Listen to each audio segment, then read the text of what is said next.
New Jersey called upon its militia to divert British forces away from the Continental Army's operations in and around New York City in 1776.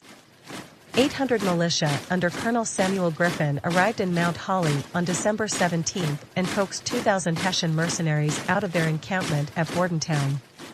They clashed at Petticoat Bridge on December 21. Griffin's troops fell back and surrendered Mount Holly to the enemy, but the skirmish distracted the Hessians from the Continental attack on Trenton on December 26. The militia remained in the area until the Continental Army went into winter quarters in Morristown on January 6, 1777. Gloucester County's 3rd Militia Battalion, the Egg Harbor Guards, participated in Griffin's 1776 campaign.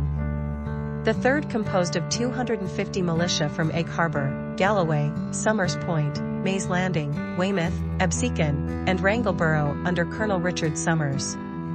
Somers was a local merchant who supported independence and funded the Cape May Navy, a fleet of privateers who harassed British ships off New Jersey. His older brother John and several other members of the Somers family also served in the battalion. Major Richard Westcote and Captains Joseph Estelle and Zephaniah Steelman commanded companies in the 3rd.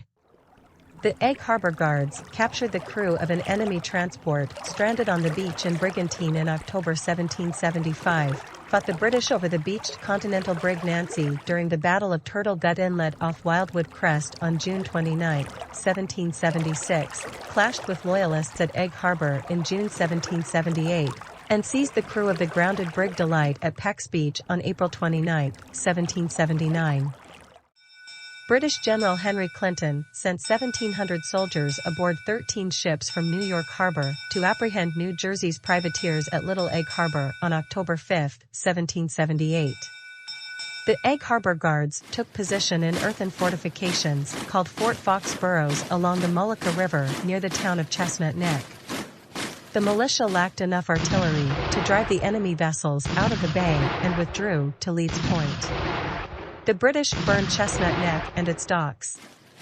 Continental troops under Brigadier General Casimir Pulaski arrived the next week and encamped on Osborne Island near Tuckerton. 200 British soldiers ambushed the camp on the night of October 15 and killed 50 Continentals in what became known as Pulaski's Massacre.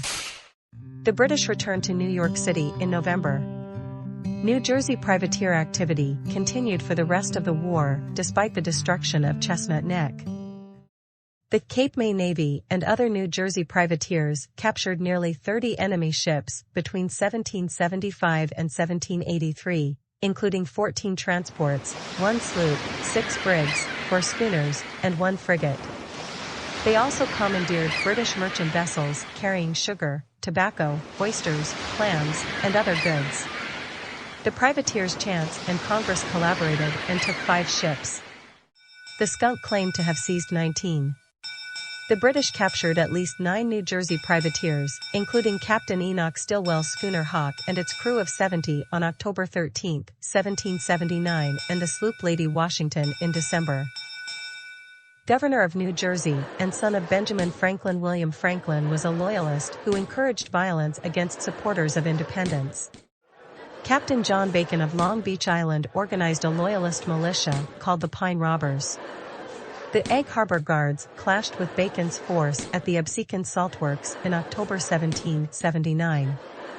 The Pine Robbers remained active after British General Charles Cornwallis surrendered at Yorktown in October 1781.